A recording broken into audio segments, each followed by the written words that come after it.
much for that wonderful introduction. It's really a pleasure to be here. I know some of you. I'm very happy that the Boston Synagogue is now joined. I did some adult education teaching there, and welcome to people from everywhere in the world. So Ari, only now did you explain why you chose this particular talk for now. So thank you very much for doing that. And what I really am going to try to do is to give people an orientation, not only in how to read the Torah, because we're of course about to start a new cycle of Torah reading, but how to read the Bible as a whole. And I hope that this will be an important reminder that the Jewish Bible is not only the Torah, the first 5 books, but at least as Jews count it, is comprised of a total of 24 books. And some of what I'm going to be saying is related to the Torah. Some of it will be related to historical and prophetic books, which of course are read as haftarot at different points. And some of it will even be related to the third part of the Bible. And Ari has sort of tempted me at some further date to talk about a particular book in the third part of the Bible, namely the Book of Psalms. So the title for this talk is taken from a book that I published a while ago, initially under the title of How to Read the Bible. And then when it came out in paperback, the publisher changed it to How to Read the Jewish Bible. And the aim of this book, and the aim of so much of what I try to do as a teacher, whether it's a university teacher or a teacher of adults in various Jewish adult contexts, is to offer what I call a Jewishly sensitive introduction to the critical study of the Tanakh or the Hebrew Bible, which might sound like an oxymoron because many people might think that it is difficult at the same time to be Jewishly sensitive and to be critical.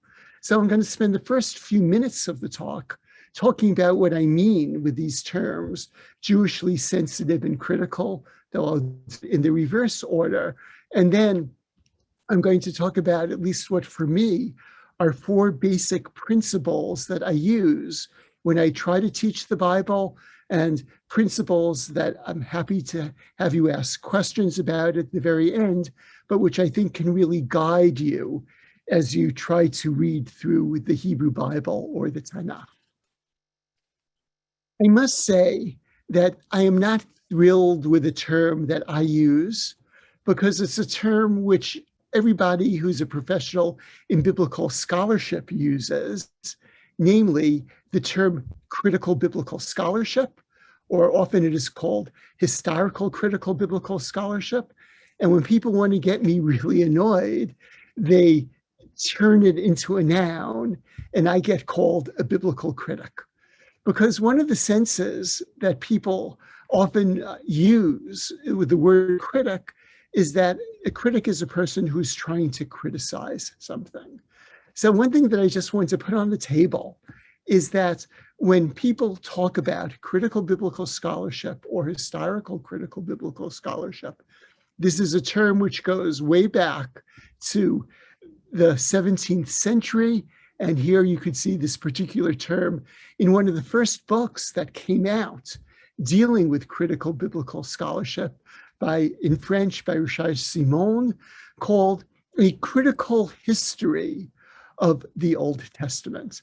And one of the things that it's really important to realize is that in the late 17th century, when this term critical was used in relation to the Hebrew Bible or the Old Testament, certainly it did not mean to criticize the biblical text, but it was used then as it is used now when we talk about a literary critic or an art critic, or perhaps less so for the theater critic, because they're almost always, or film critic, because they're almost always so critical. But a literary critic is interested in understanding a literary work better by looking at its background in many, many different ways. And similarly, someone who engages in art criticism will look at a particular artist, will talk about where he or she was living, what was going on culturally in that particular time period. We'll talk about earlier artists whose style that particular artist who's the focus of the study may have been using or may have been influenced by. So thus, please realize that at least as I'm going to use the term critical, I do not mean it in the sense that I'm criticizing the Bible, but I mean it in the sense that I'm talking about the Bible in its broader context. Now, I wish I could change the term, and there has been one attempt at changing that term, and that is by a professor now emeritus at Jewish Theological Seminary, Barry Holtz, who some of you might know. He wrote a very important book, probably close to about 40 years ago, called Back to the Sources, which is really a wonderful book in which he tries to engage the broader Jewish public with different classical Jewish sources. He gives them to you, he glosses them so that they become more intelligible. But several years ago, Barry Holtz wrote a book called Textual Knowledge, Teaching the Bible in Theory and in Practice. And there he talks about different ways in which the Bible is used and taught, especially within Judaism. And one of the ways which he talks about is the contextual approach. In other words, not an interest in understanding what does the Bible mean to me in 2021 America, but, or Israel or Canada, given where different people are coming from today, but rather, what did the Bible mean in its original context, in its historical geographical context, in relation to the ancient Near Eastern cultures which surrounded the Bible and which ancient Israel was very much a part of. In other words, when we study the Bible, it's not that we want to study the Bible and the ancient Near East using the conjunction and, but we want to study the Bible in the ancient Near East, because the ancient Near East was fundamentally the context of the Bible. And talking about the Bible, dating particular biblical texts and understanding those texts in relation to their particular time period of composition. And thus, by critical, maybe a better term might very well be contextual. It certainly is a term which I think is less likely to offend people. But I must say that the term critical, as you can see, has been around for more than 300 years. So I'm still stuck using it as a term of art, but please do not understand it as my attempt to criticize the Bible, though some of you might actually think that I am trying to criticize the Bible, and I'm happy to return to that in the questions at the very end. In order to understand the modern contextual approach to the Bible, it is useful to look at what I would call the pre-modern approaches to the Bible.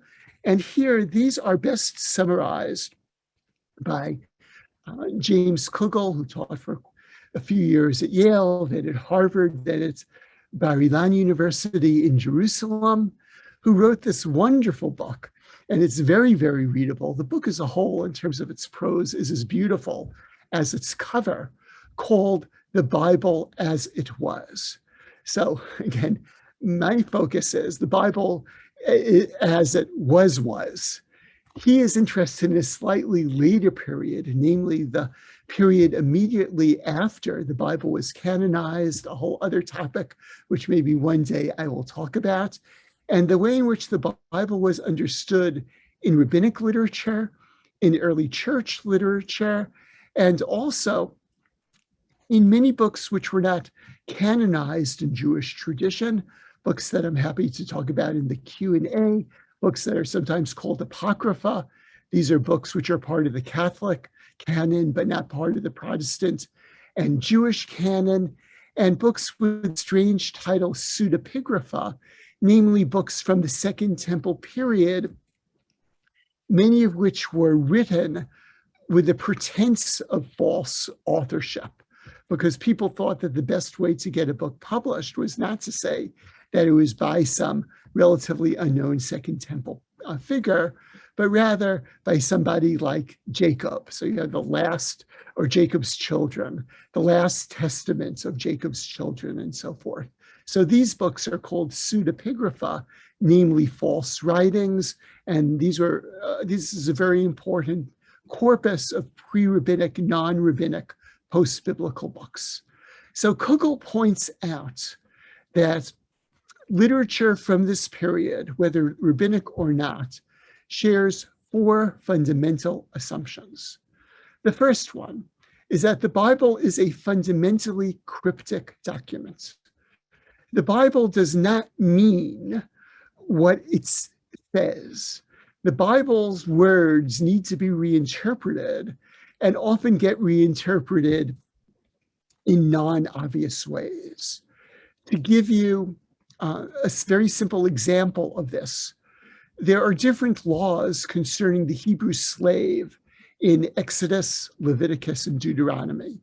Exodus and Deuteronomy say that if a slave wants to stay with his master, his ear, not his eardrum, is pierced, and he is a slave le'olam, forever. While Leviticus says that slaves need to be released every 50th year on the Jubilee year.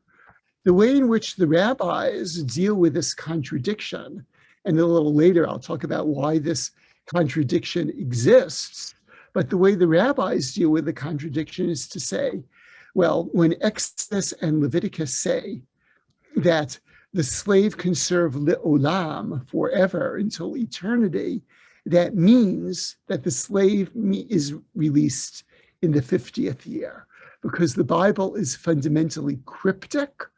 And when it says forever, it doesn't really always mean forever, but it could mean until the 50th year. Words do not have their normal meaning. I'll come back to this when I deal with the 5th principle. Second principle, the Bible, and maybe there's more than one principle here, but that the Bible is fundamentally instruction. And indeed, as many people discuss, the meaning of the word Torah is not really law, even though it is often translated that way, and indeed was translated that way already in the earliest Jewish translation of the Bible we know of, the Septuagint, the Greek translation, where Torah there is translated as nomos, which means law, but a much better translation of Torah is instruction. And instruction can have narrative sections and can have legal sections as well. And that's why instruction is a much better inclusive description of Torah than law. But the second point is that entire Bible, the entire Tanakh, is a book of instruction that remains fundamentally relevant. It is not just an ancient text. Third assumption, Scripture is perfect and perfectly harmonious. And maybe these really should be divided up into 2. It is perfect, I think, because of an understanding related to the 4th bullet point that I'll come to in a moment. And Scripture within traditional Judaism is understood as a single book. And as a single book, it needs to be perfectly harmonious.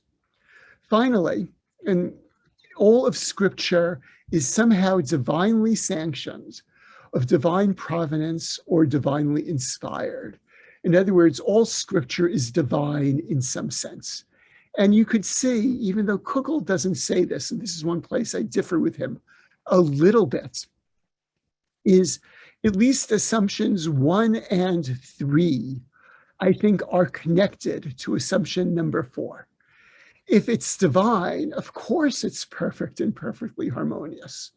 And thus, when modern critical scholarship takes away this assumption of divinity, it no longer needs to be understood as perfect and perfectly harmonious.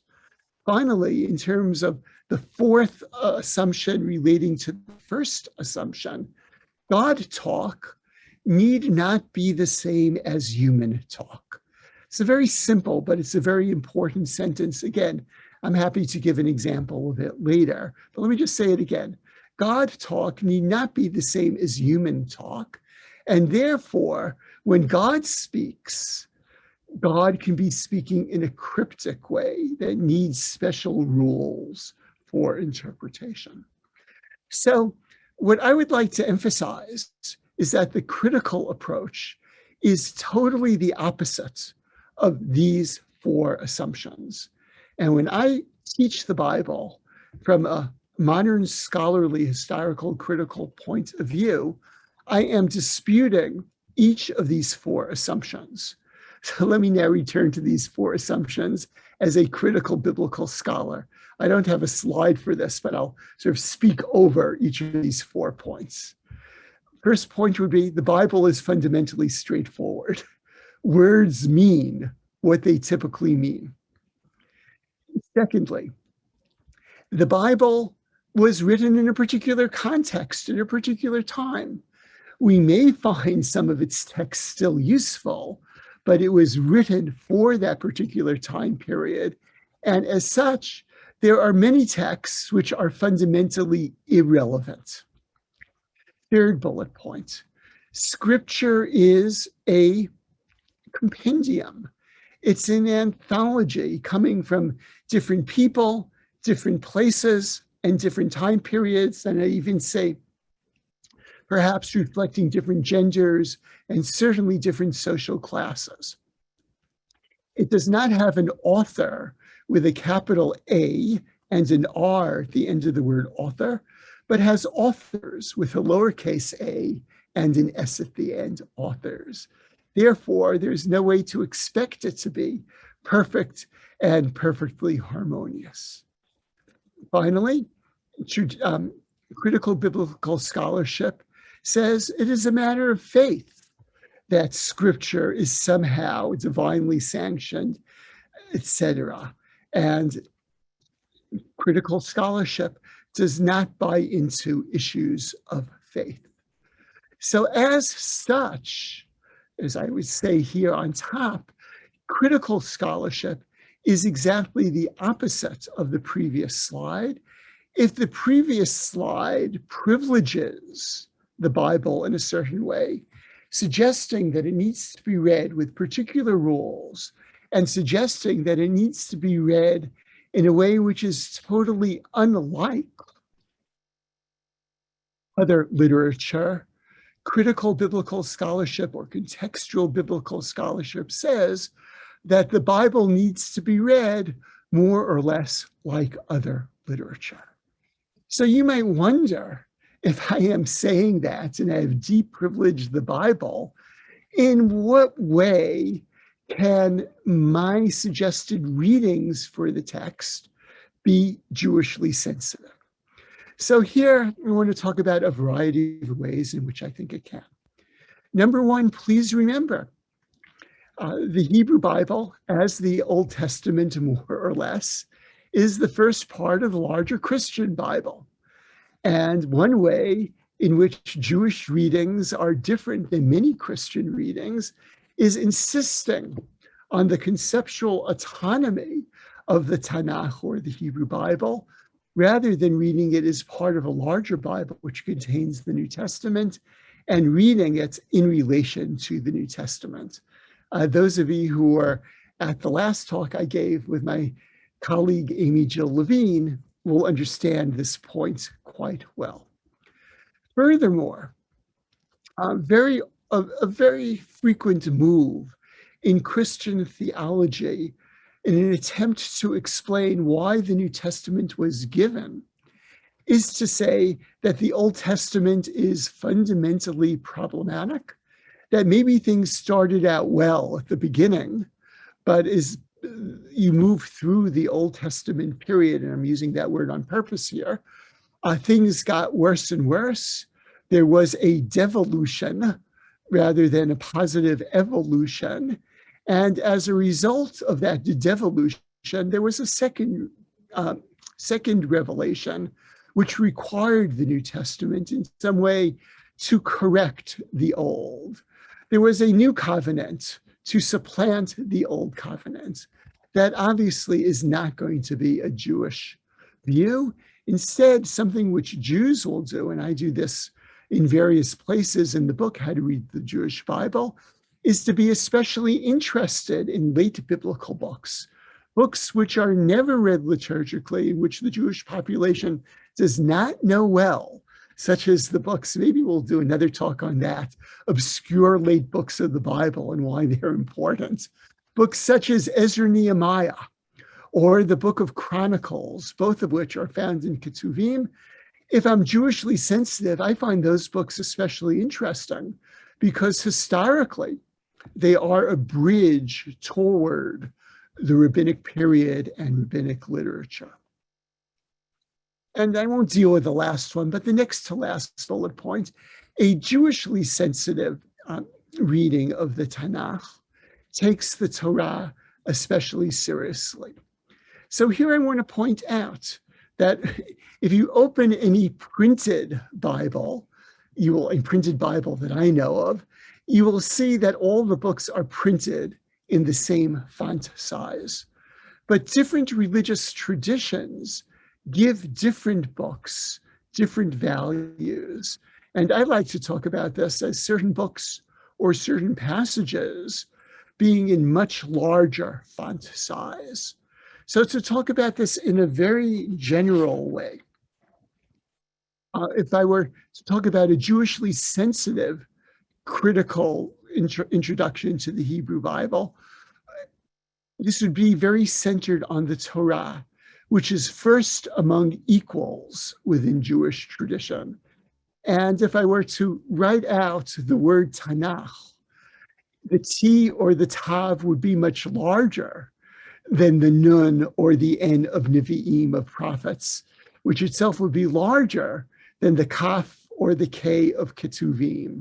The Torah is the most important book. In contrast to that, if I would write a Christian-sensitive, critical introduction to the Hebrew Bible, it would be prophetic literature and perhaps Psalms, but especially prophetic literature, which would be in a larger font. So different traditions consider different corpora and different texts as being more important than the other.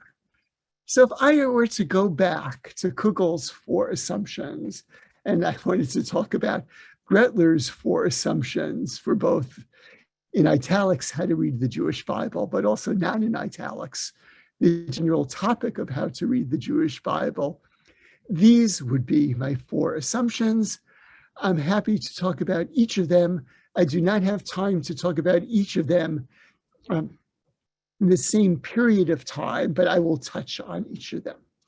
So these are my 4 assumptions that even if you disagree with it, and even if you're an atheist or an agnostic, the Bible or big sections of the Bible are worth reading. Second, and maybe this shows that I'm a scholar in a certain way, I think that a cardinal sin of misreading the Bible is what I call misgenrifying it. I'll talk about this and explain this in a moment. Third, as an educator, I am well aware of the fact that my audience, perhaps including some of you, have many very incorrect presuppositions about the Hebrew Bible. So a little later, I'm going to put some of these presuppositions on the table. Any one of them is worthy of a lecture, but I just want to put them on the table and at least say very briefly why I think they are wrong. And finally, I think that the Bible is a relevant and timely work in several senses. And point number 4 is that the most important thing about how to read the Jewish Bible is to understand that the Bible is a diverse anthology, which is exactly the opposite of the Kugel assumption that the Bible constitutes one great book that is perfect and perfectly harmonious. And I think that this issue is timely. And I wrote the first edition of my book well before Trump was elected. But I think especially under Trump, there really was a sense that diversity cannot exist, that there really is one way of doing something. And I think the Bible offers a very, very different model in that It is an anthology. It has many voices. It has many styles. It has many different claims. And it is civil in the way in which it presents all of this disparate material together. And as such, I think this is a very important, the Bible can provide a very, very important model for how we should live. So now let me come to each of these points. The Bible is a great book. Now, what I'm going to say now is going to sound a little strange, but I believe it. I do not fully understand the book of Job, but every time I read the book of Job, and especially every time I read these speeches of Job, these speeches in Job, of God speaking to Job out of the tempest or the whirlwind, I realize this is as great literary work as anything that you could find. And just to remind you, the situation of Job. Job had a wonderful life as a result of a wager between God and the adversary. I'm happy to return to this. The Hebrew is not Satan, but it is the adversary. And with God, believe it or not, listening to the adversary, Job gets punished. And then the middle section of the book of Job is a conversation between Job and Job's three friends, with a fourth friend added at the very end, where Job throughout is pleading with God to answer him and to explain why all these terrible tragedies have befallen him, namely Job. So here you have, and I call this a central orienting text because it tells us not only is good literature, but it gives us at least some choices about how to walk the world, broad theological conceptions. God answers out of the tempest and says, I'm starting in verse 2, who is this who darkens counsel, speaking without knowledge? Gird your loins like a man. I will ask you, and you will inform me. I mean, this is an incredibly poetic way of saying, Job, shut up. But it is an effective poetic way of saying that. And God's speech continues. And here, I don't have time for even as much I have on this slide, but this is the largest collection of rhetorical questions that I know of in any literature. And if any of you know a longer list of rhetorical questions, please email me, share it in the chat. But this begins, where were you when I laid the earth's foundation? Speak if you have understanding. Oh, let's do another rhetorical question. Do you know who fixed its dimensions? Or another one, or measured it in with line? I urge you to read Job chapter 38 and to see the amazing rhetorical power that you get from the chapter, from this accumulation of question after question after question, and just try to imagine what the function of this might be in terms of the speech. As I said in the earlier slide, don't misgenreify. So I'm only going to give, and Ari, if it's feasible, I can send you the PowerPoint and you can send it out to anybody who wants it. You'll just have to remind me, please, that the cardinal sin is misgenreification. And I actually thought I had created misgenreification as a wonderful New English word, but I looked it up in Google and other people have created it independently before me. So let me explain what I mean by that. You could imagine, and I grew up in New York City. I was happy to hear that at least one of you is from Brooklyn, which is where I indeed grew up, and I spent a lot of time on the subways. And you could imagine a person on a subway during rush hour saying, I feel like a sardine, okay? Now, if I say that while I'm on the subway, or if I write a poem, and there actually is a poem like this in Japanese, which I do not know, but I have read it in English translation, where the person is speaking as a sardine in the Tokyo subway. Okay, so please remember this image. Now, if I say, I am a sardine right now, you might very well think I'm crazy. And indeed, if I were to say this in front of a class, I would hope that they'd call someone from health services and nicely bring me down to health services, because surely, as you could see, I am not a sardine. But if I'm on the subway, whether in Tokyo or New York City, and I am speaking metaphorically rather than literally, or if I am writing a poem about subway or metro travel, I can say I am a sardine. Okay, so in poetry, I am a sardine might mean something different than in prose. Poetry and prose are different genres. Literal discourse and metaphorical discourse are different genres.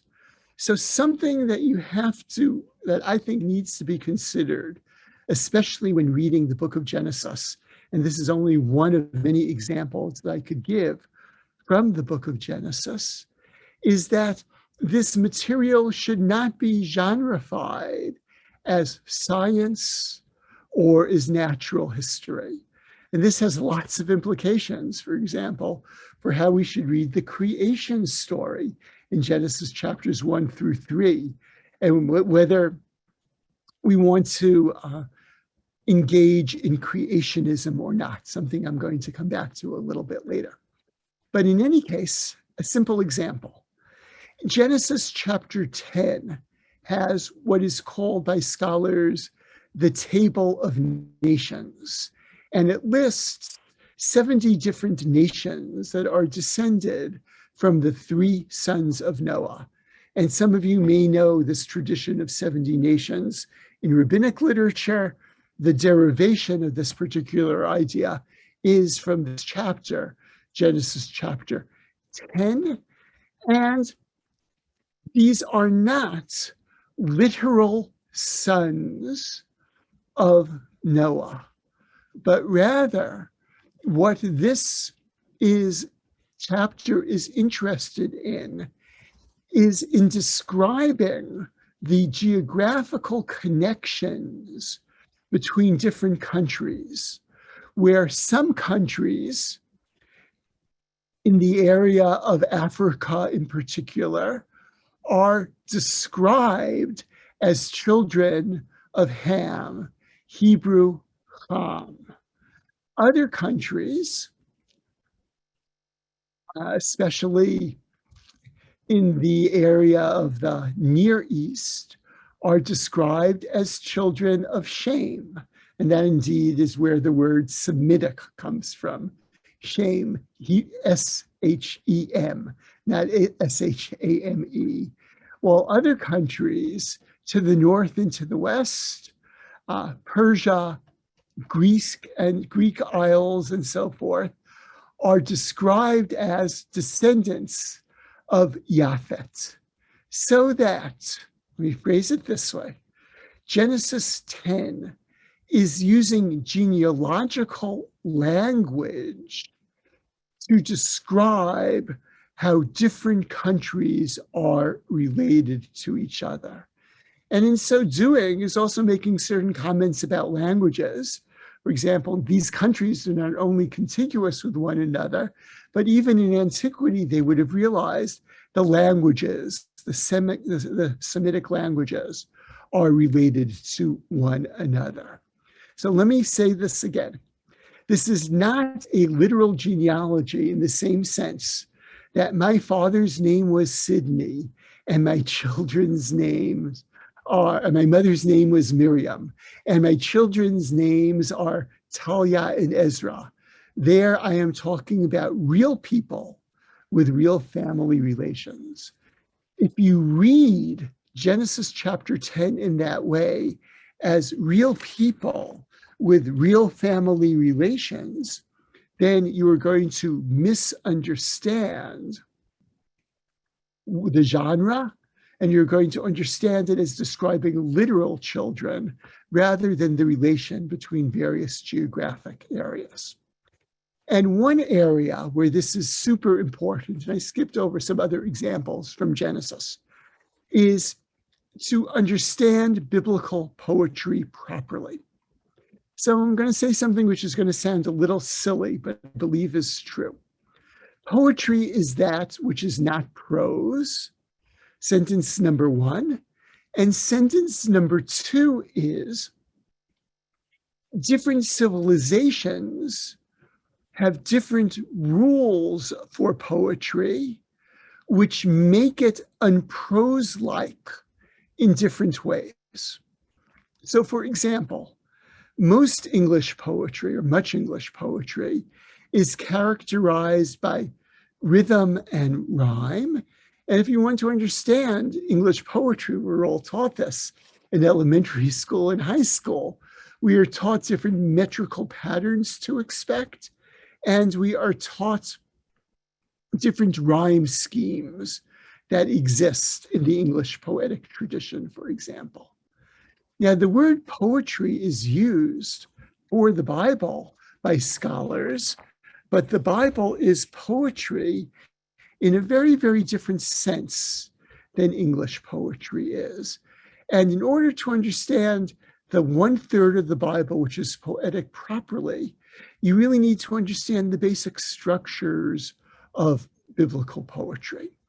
So let me read this verse in Hebrew, read it in English, explain the color coding that I have here, and explain why this is important for understanding biblical Hebrew poetry, namely 1/3 of the Bible, properly.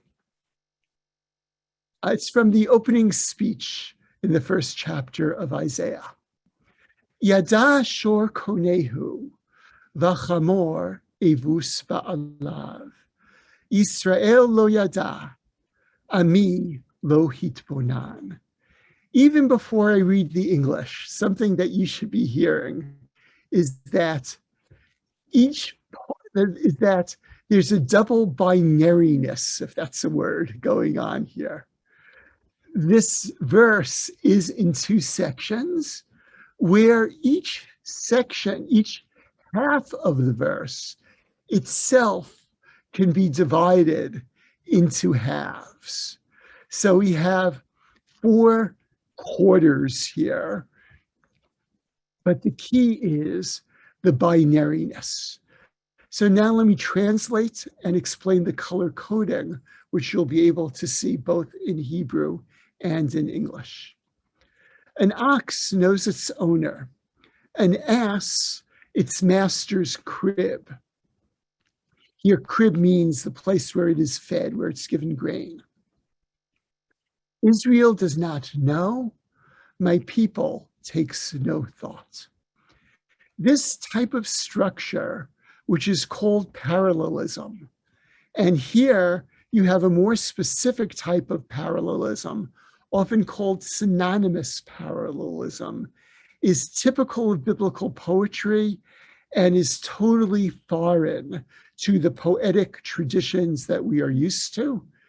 And now let me say that again so you'll understand what I'm saying by example. It is totally foreign from the American traditions that we are used to. American poetry does not use it. Did you hear how I just said the second thing twice? That is what biblical poetry does. It tends to second what it says in the first part of the verse in the second part of the verse, so that we would say an ox is paralleled by a similar functionally type of animal. Whoops, excuse me. An ass, shor and chamor. Its owner is paralleled by its master's crib. Note, there's one word which is not repeated, knows. that word functions for both parts of the verse. Note, because this word knows, Hebrew yada, appears in the first part of the verse and not the second part of the verse, and Hebrew verses are more or less balanced in poetry, this word konehu, its owner, a single word in biblical poetry, is mirrored by two words in the second part, evus alav, its master's crib. So you see that once you understand the structure, you understand why you have one word here, two words here, and you realize that what this second part does is it repeats, it restates, some would claim it emphasizes and heightens the first part.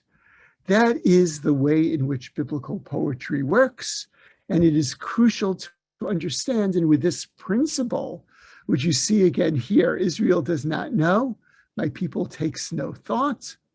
And you could see the word not, lo, is repeated exactly in both parts of the Hebrew, even though the translators decided, I think not so well, to reflect one of them by not and one of them by no. Okay, so here you're seeing how the translation is not fully reflecting the parallelism of the Hebrew, but you're seeing this parallelistic structure, and you're seeing that this type of doubling, which is so atypical of poetry as we know it, is very typical of biblical poetry. And now I hope you'll be able to read biblical poetry much better because you're understanding that genre and that the conventions of that genre much better. I work, when I teach, with knowing, having taught for a while, many of the assumptions that my readers make. And I just want to talk about a few of these that are worth correcting. The first one actually has to do with genre. Yeah, you have to read the first chapters of Genesis correctly. They are myth. I'm happy to talk about this later. They're not intended as science. Read them as a creation myth. Do not read them in relation to creationism. This goes back to Kugel's point. Many readers assume that the Bible is a book in the same sense as our books. Several authors have made an interesting distinction using the Hebrew word for book, sefer, and have said the Bible contains a set of sefarim, of sefers, and is itself a sefer, and that there is a difference between the Hebrew word sefer, which is not a book in our sense. A sefer is whatever ends up getting compiled onto a particular sheet of papyrus, and thus read the Bible as a collection of sefarim or sefers. Many people assume that the Bible is historical, but where does the Bible say that it is historical? Many people assume, and here let me bring Yom Kippur, which is approaching tomorrow night, into this, that prophecy is predictive, and that is the main function of prophecy. Well, in the afternoon of Yom Kippur, we are going to read the book of Jonah. Well, Jonah offers a prediction in chapter 1. Od arba'im yom v'ninveh nepachet. Another 40 days, and the city of Nineveh is going to be overturned. Well, the whole point of the book of Jonah is that repentance annuls that particular prophecy. This should be a good reminder that prophecy is not fundamentally predictive.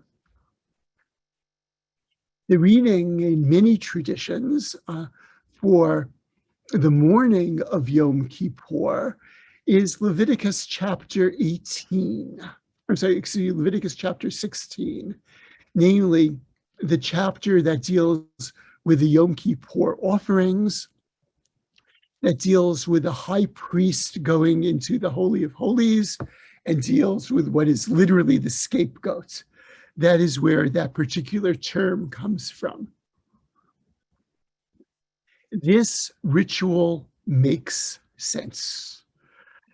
And it is important to read these rituals, not as what I call here as a set of mumbo jumbo, but to understand what some people call as a ritual grammar, to understand how this ritual makes sense.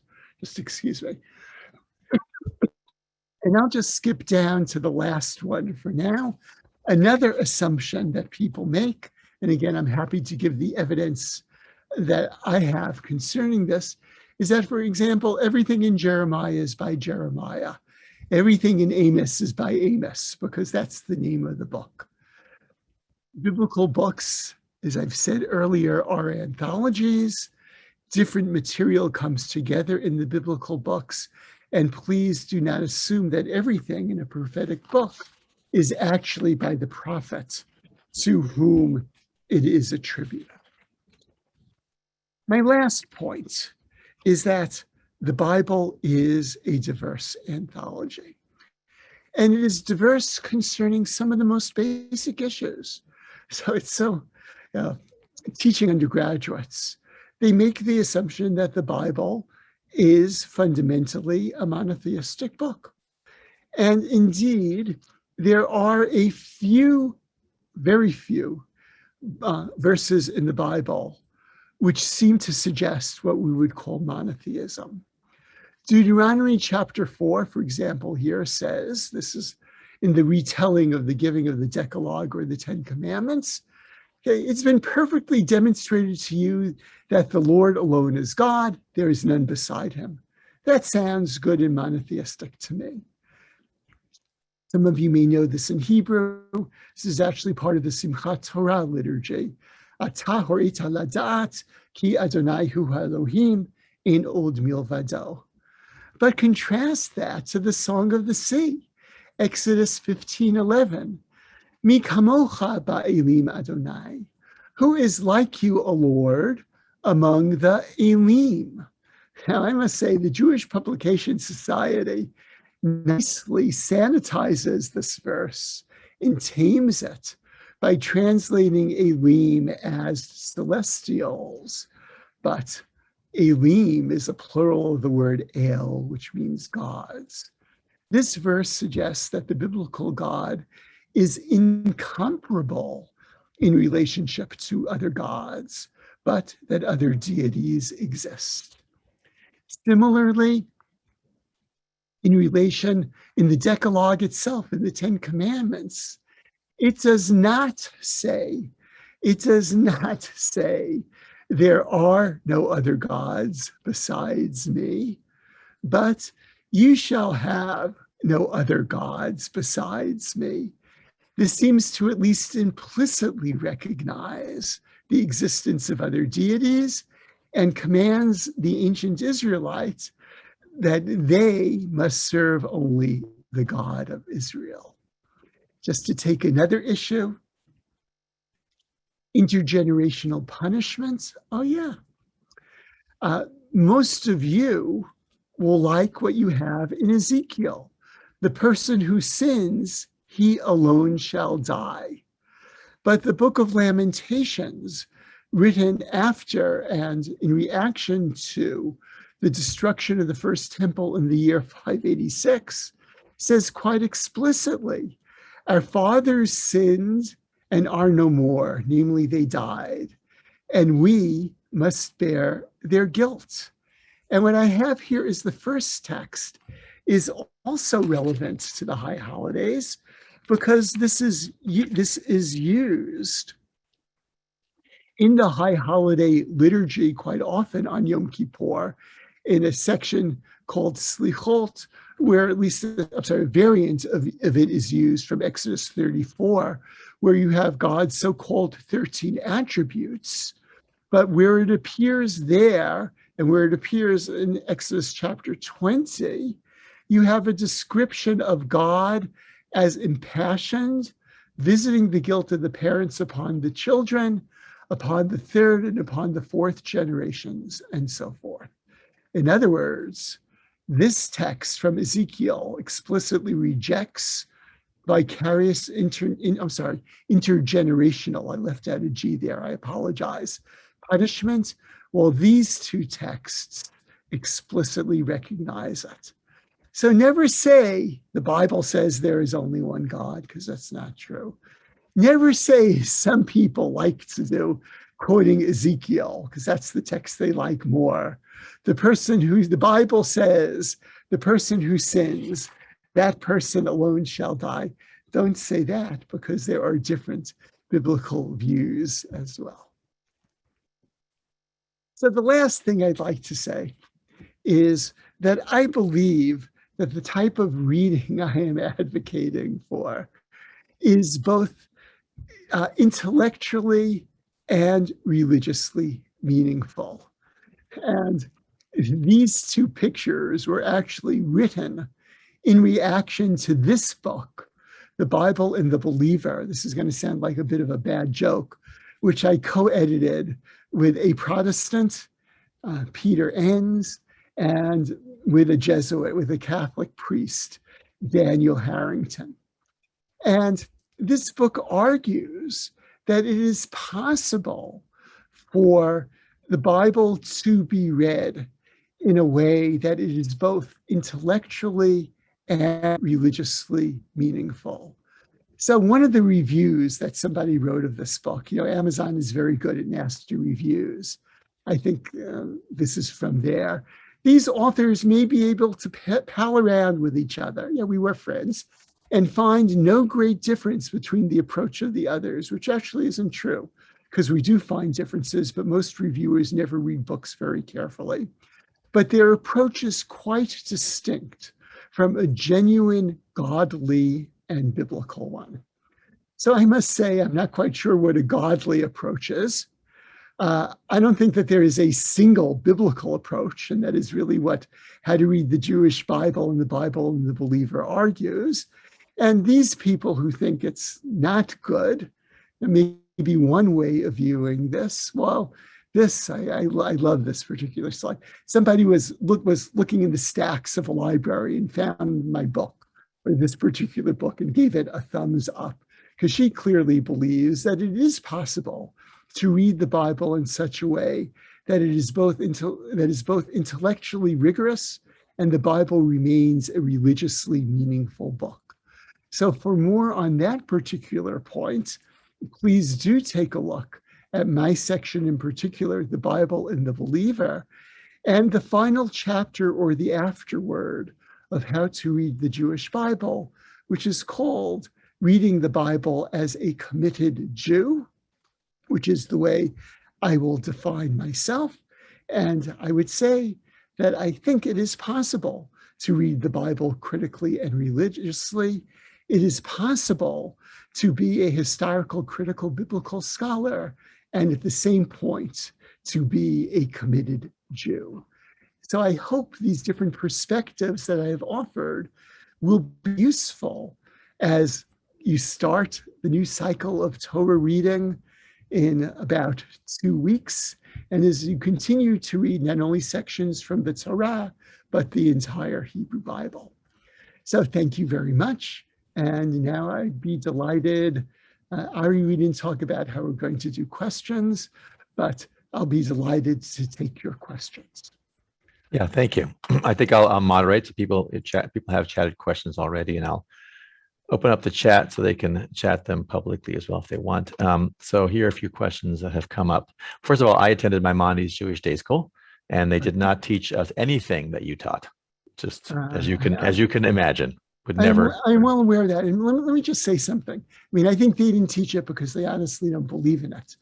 But I think many Jewish day schools that are non-Orthodox, Maimonides is Orthodox, actually think that this approach is a dangerous approach. I don't think so. I think this is an intellectually rigorous approach. I think this is an intellectually enriching approach.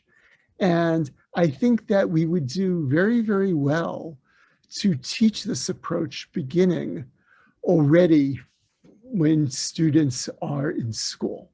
So that's my comment to your going to Maimonides. So I will add, but I want to add that the beauty of the Kugel approach and Maimonides approach, a traditional Orthodox, however you want to say, is that if you approach the Bible as a unified book written by God and everything matches, then when you have the problems, you got to come up with creative solutions, and that's what you have the Mefarshim, the great interpreters of the Bible for.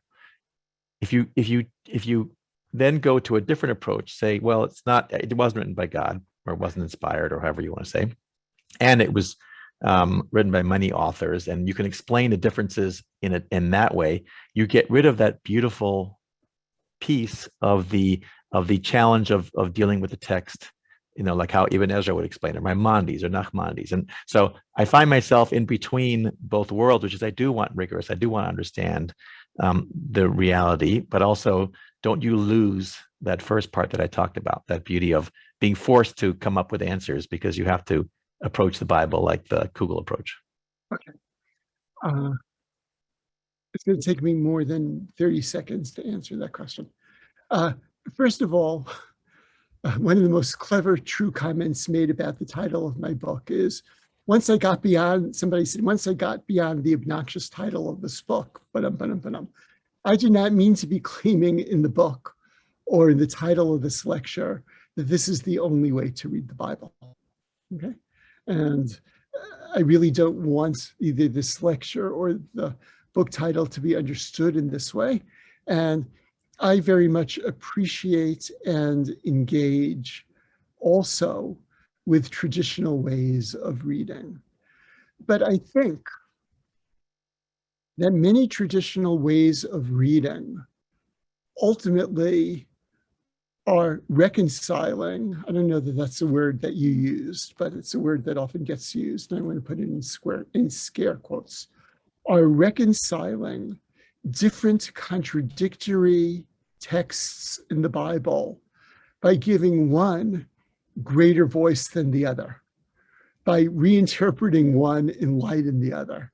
And these are texts which are not really reconcilable, and they're reconciled by engaging in what I would consider to be violence to what the text originally meant.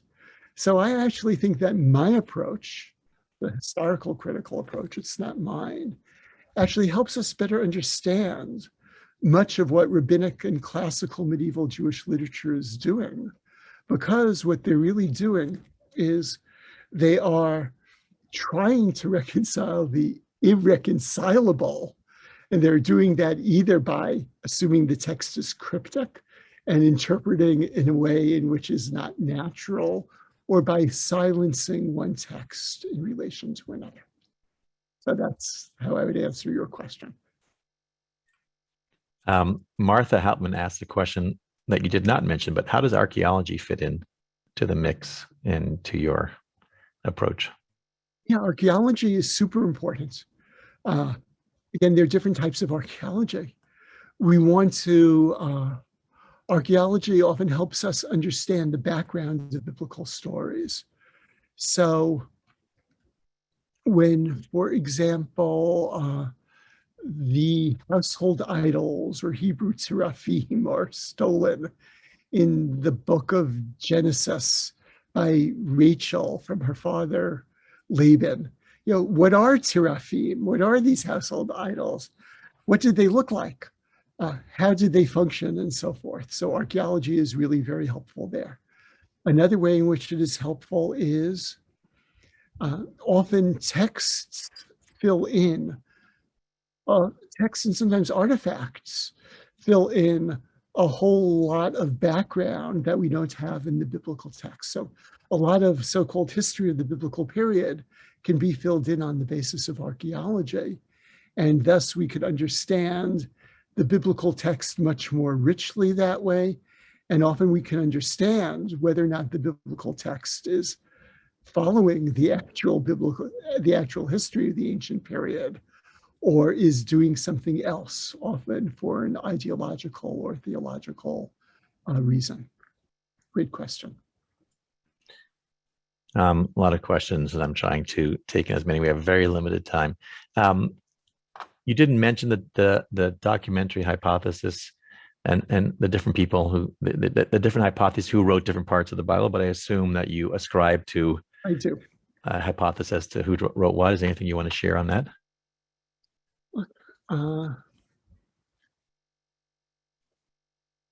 It is clear to me that the Torah is a compilation. Many people will say correctly that scholars have not come to a full consensus about exactly how each of these documents, what comprises each of these documents, who wrote them where, and when each of them was written. And whether some of the older models, which assume that there were 4 documents, or some of the newer models, which assume that there were 1 or 2 documents which were then supplemented, is correct. And it is true that scholars have not come to a full consensus, and they haven't come to a full consensus because very often there is evidence which pushes in different directions and muddies the water. But, and it's what's going to follow the but that is especially important. But that does not mean that we need to go back to the traditional view.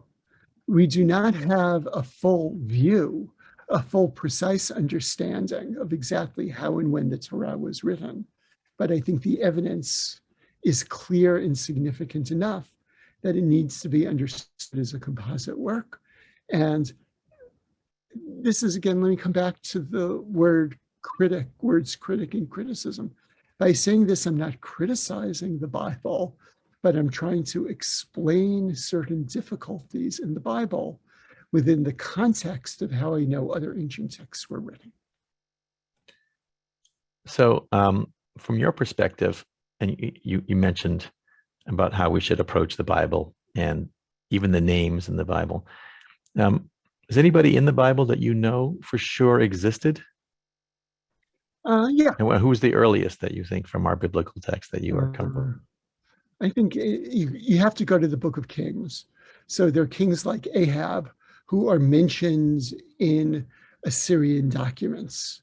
So what this really means is that no one in the Torah is confirmed as a historical figure. And that would include Abraham, Sarah, going on to Moses and so forth. And this also means, and there's been a whole lot of discussion about this, is that the so-called United Monarchy and the kings of the United Monarchy, David and Solomon, are not confirmed by the outside record. Now, before anyone objects, yes, there is a text 2 centuries later than when David was supposed to have existed, which mentions the house of David, but there's no contemporaneous evidence which mentions David. So that you really have to get into sort of the middle chapters of the Book of Kings.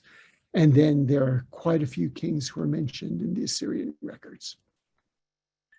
Last question that we have time for, even though we have many great questions. So can you give us your thoughts about the Exodus story from the Bible and where you think that came from reading it in the critical fashion? Yeah, it's a really good question. I think Richard Elliott Friedman has a good book that deals with this. What I'll say is the story as it is written, which assumes or states that 600,000 adult Jewish males left Egypt, is impossible from a number of different ways. Simply it's too many people. Add wives and children, that many people, even miraculously, cannot live in the Sinai Peninsula. Somebody figured out how many days it would take from the time the first person took a step until the last person took a step, if that number of people were marching together. So that part of it is not feasible, nor in terms of generations, starting with the tradition that you have at the end of Genesis and beginning of Exodus, of 70 descendants of Jacob's, to multiply to reach 600,000 males. I don't have the number in front of me, but you need a ridiculous impossible number of people in each generation for that to be the case. So I'll just use the word plausibly here. Richard Elliott Friedman has plausibly suggested that a small group, maybe of several hundred people who originally understood themselves as Israelites, were indeed in the land of Egypt and left the land of Egypt for the land of Israel, perhaps somewhere around the 13th century. And that the Exodus story kept developing and developing. This small group became the entire group that viewed itself as Israel. Various miracles were added along the way and so forth. So an image that, that historians sometimes use is they talk about the kernel of a particular story. And an image that I use in my book, The Creation of History in Ancient Israel, is, as I say, it's a wonderful image, but sometimes the kernel is like a grape seed, and sometimes it's like an avocado pit. In other words, sometimes there's very little stuff growing around the kernel or the seed that embellishes it, if you imagine an avocado, but sometimes it's really like a grape. The kernel is tiny in relation to what the whole fruit looks like. So even for Richard Elliott Friedman, in this case of the Exodus, I think this is much more like a grape than like an avocado. And at least that is one very plausible understanding of how the Exodus tradition grew. Last question, actually, that I had for you is, you've been teaching for many years. I don't know how many. Are your are your students now different than they were when you first started teaching? Are they asking the same questions, or is it like a different world? I think there are two differences. One, and I really have been teaching for 40 years or so. I think students come in with much less knowledge of the Bible, much less knowledge. Many of them have read much less of the Bible. And this is reflective of several things. It's reflective of changes in religious education. And is also reflective of changes in America, where the Bible is much less important. And there are many more people in America who do not come from either a Jewish or a Christian tradition. So therefore, they are not going to know the Bible. On the other hand, I think that there are many more wrong presuppositions that some students have about the Bible. Especially, I've been getting a lot more recently, and I'm writing something up about this, from Christian students that I'm teaching this year, of really the terrible contrast between, I'll use the phrase on purpose, between the Old Testament as a book of love, a book of law, excuse me, and the New Testament is a book of love. And maybe it's the difference between Brandeis and Duke, but even compared to 5 years ago at Duke, I was not getting that as much. And I think I discussed this with a number of people, and some people have actually connected this to certain ideas, people being more comfortable expressing certain ideas because of the ascendancy of the American religious right over the last few years. So that's another difference that I'm seeing, which quite frankly is a very scary difference, which is why I'm in the middle of writing a blog post about it, to fight it. How do we find your blog post? Oh, I'll give it to you. It's something that's being done. Bart Ehrman, who is a very fine New Testament and early Christianity scholar at University of North Carolina, it will be on his blog. Great. Give me 2 weeks. Okay, well, thank you. Thank you for the great program and for sharing your knowledge. And I hope everybody has a very meaningful Yom Kippur and a meaningful fast. It'll be unusual. Most of you will not be in synagogue based on well, actually, we'll see. In Rosh Hashanah, 20% turned out this year. Yom Kippur, maybe more people will feel the need to be in person, but wherever you are, I hope it's meaningful. hope you have a lot to think about based on this program and other CSP programs. If you're at synagogue and you get bored, remember to bring a book and read, although you can't hide this year because there's only 20 of you in the room. So in the old days, you could just hide somewhere in the middle and read your book and the rabbi couldn't see. Now the rabbi will know if you're reading a magazine or a book. So maybe bring a small book. Yes. Let me just say, it's really been a pleasure teaching you. I mean, some of you mentioned that you know me from past lives. So I'll just say, please email me. My email is really easy to find on the Duke website, or it's M as in Mark, Z as in Svi, B as in Brettler 3@duke.edu. Yeah, there are some of you here I haven't been in touch with in more than 40 years. So please do send me an email. And all of you, I hope that you have, if you are indeed fasting, you have an easy fast and you have a Gemar Chatima Tova. So thank you all very much. Thank you. Thank you, everybody. We'll see you on the other side of Yom Kippur. Lindy, it's good to see you. Take care. Bye, everybody. Bye-bye.